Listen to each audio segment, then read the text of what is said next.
الحمد للہ رب العالمین والصلاة والسلام علی رسول الکریم اما بعد فاعوذ باللہ من الشیطان الرجیم بسم اللہ الرحمن الرحیم ربنا وابعث فیہم رسولا منہم یتلو علیہم آیاتک ویعلمہم الکتاب والحکمت ویزکیہم انک انت العزیز الحکیم۔ صدق اللہ العظیم۔ واجب الاحترام سامعین، السلام علیکم ورحمۃ اللہ وبرکاتہ۔ سورہ البقرہ کی 129 آیت تلاوت کرنے کی سعادت حاصل ہوئی ہے۔ اس کا ترجمہ یوں ہے: اے ہمارے رب، بھیج ان میں ایک برگزیدہ رسول انہی میں سے، تاکہ پڑھ کر سنائے انہیں تیری آیتیں اور سکھائے انہیں یہ کتاب اور دانائی کی باتیں، اور پاک صاف کر دے انہیں، بے شک تو ہی بہت زبردست اور حکمت والا ہے۔ اللہ کا قول سچا ہے جو بڑی ہی عظمت والا ہے۔ عزیزان گرامی قدر، اس میں جو یہ آیت ہے حضور کریم علیہ الصلوۃ والسلام کے لیے بعثت کی دعا ہے، حضرت ابراہیم علیہ الصلوۃ والسلام کی اور حضرت اسماعیل علیہ الصلوۃ والسلام کی دعائے ابراہیم ہے۔ اس میں اپنے لیے پہلے باپ بیٹے نے دعا کی، پھر اپنی اولاد کے لیے دعا کی، پھر اس کے بعد اللہ تعالیٰ سے ایک ایسے جلیل القدر رسول صلی اللہ علیہ وآلہ وسلم کی بعثت کے لیے التجا کی جا رہی ہے، جن کا دامن رحمت اتنا کشادہ اور خانہ کرم اتنا وسیع ہو کہ ہر خاص و عام اس سے فائدہ اٹھا سکے۔ اب دیکھنا یہ ہے کہ اس دعا کا مصداق کون ہے۔ قرآن کریم کے الفاظ پر انسان جب غور کرتا ہے تو حقیقت کھل کر سامنے آ جاتی ہے۔ جو الفاظ ہیں وَابْعَثْ فِیہم اور رسولا منہم، ان پر اگر غور کیا جائے تو ہم کی ضمیر کا مرجع یا امتم مسلمہ ہے یا ذریاتنا ہے پچھلی آیت میں، تو ان کے علاوہ اور کوئی لفظ نہیں ہے جو کسی تعویل سے بھی ہم کا مرجع بنایا جا سکتا ہو۔ ان دونوں لفظوں میں سے کسی ایک کو آپ مرجع بنائیے تو پہلی صورت میں پھر یہ معنی ہوگا کہ امت مسلمہ میں سے جو ہماری یعنی حضرت ابراہیم اور حضرت اسماعیل علیہ السلام کی اولاد ہو، ان میں سے ایک رسول مبعوث فرما یا اللہ، اور یہی دونوں کی دعا ہے، تیسرا آدمی کوئی نہیں ہے، یعنی انہی کی اولاد میں سے یعنی حضرت ابراہیم اسماعیل کی آگے اولاد میں سے آخری رسول مبعوث فرما۔ دوسری صورت میں یہ معنی ہوگا کہ ہماری اولاد میں سے ایک رسول مبعوث فرما۔ دونوں صورتوں سے یہی بات ثابت ہوتی ہے کہ اس دعا کا وہی مصداق ہے جو حضرت ابراہیم علیہ السلام اور حضرت اسماعیل علیہ السلام دونوں کی نسل سے ہو، اور جو حضرت ابراہیم علیہ السلام کی نسل سے تو ہیں لیکن اسماعیل علیہ السلام کی نسل سے نہیں ہیں۔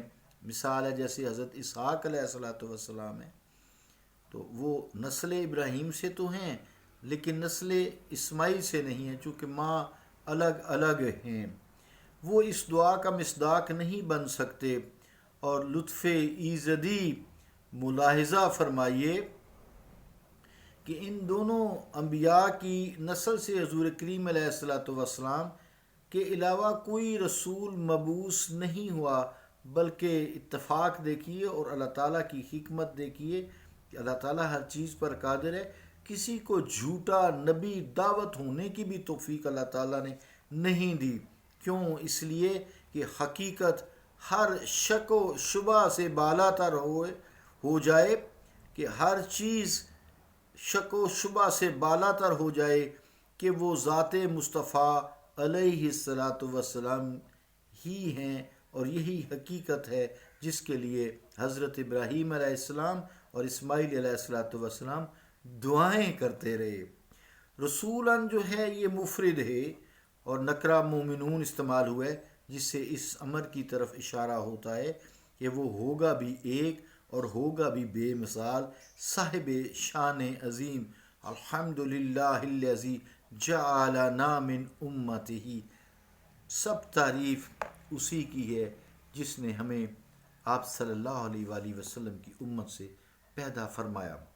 حضور کریم علیہ الصلاۃ والسلام نے خود بھی فرمایا ہے کہ انا دعوت ابراہیم، انا دعوت ابی ابراہیم، انا دعوت ابی ابراہیم، میں اپنے باپ ابراہیم علیہ الصلاۃ والسلام کی دعا ہوں۔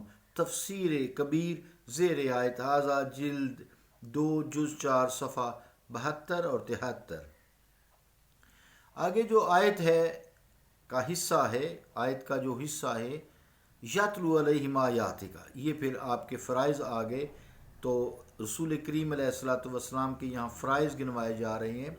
ایک تو یہ کہ وہ اللہ تعالیٰ کی آیات پڑھ پڑھ کر امت کو سنائیں، دوسرے یہ کہ کتاب و حکمت کی تعلیم دیں، تیسرے یہ کہ اپنے تصرف روحانی سے دلوں کے آئینہ کو نور بخشیں اور روشن کر دیں دلوں کی زمین کو، تاکہ حقائق و معارف میں وہ بھی جلوہ نما ہو سکیں۔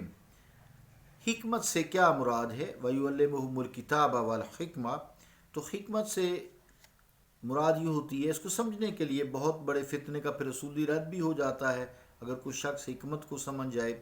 تو حکمت کہتے ہیں وضع الاشیاء مواضعہا، یعنی ہر چیز کو اپنے محل اور موقع پر پرکھنا یا موقع پر رکھنا۔ یہاں الحکمت کا جو لفظ ہے، الحکمہ کا لفظ جو ذکر کیا گیا ہے، اس سے مراد احکام قرآنی کی وہ تفصیل، ایسی تفصیل اور ان کا ایسا بیان ہے جسے جاننے کے بعد انسان ان احکامات کی ایسی تعمیل کر سکے جیسے قرآن نازل کرنے والے اللہ کریم کا منشا ہے، اس کی رضا ہے۔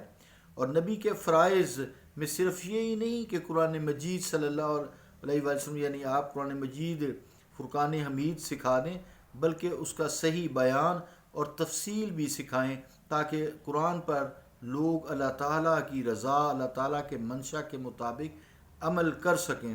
اور اسی حکمت یعنی بیان قرآن کو سنت نبوی صلی اللہ علیہ وآلہ وسلم کہا جاتا ہے۔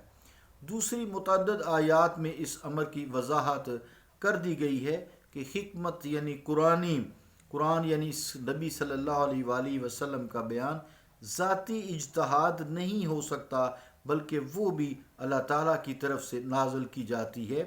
مثلا ارشاد الہی ہے وَأَنزَلَ اللَّهُ عَلَيْكَ الْكِتَابَ وَالْحِکْمَةَ، یعنی ترجمہ کیا ہے کہ اللہ تعالیٰ نے آپ پر اے نبی صلی اللہ علیہ وآلہ وسلم کتاب اور حکمت نازل فرمائی ہے۔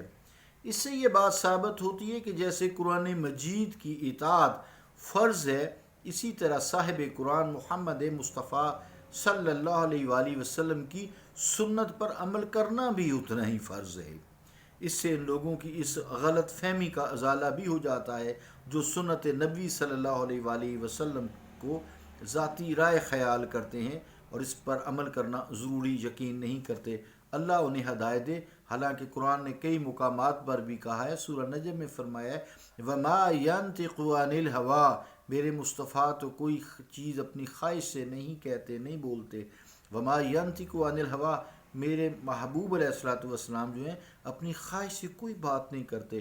ان ہوا الا وحی یوحیٰ، یہ تو وہ بھی بات کرتے ہیں جو آپ کی طرف وحی کی جاتی ہے۔ تو آپ کا ہر قول فعل وحی الہی ہے۔ یہی ہمارا عقیدہ ہے اور اسی پر ہمیں گامزن رہ کر دنیا کی فلاح اور آخرت کی فلاح ہو سکتی ہے۔ ادروائز مسائل ہیں دنیا کے بھی اور آخرت کے بھی، اور عقائد میں بھی بگاڑ پھر پیدا ہوتا ہے۔ صلی اللہ تعالی علی رسول خیر خلقہ محمد وعلی آلہ واصحابہ اجمعین برحمتک یا ارحم الراحمین۔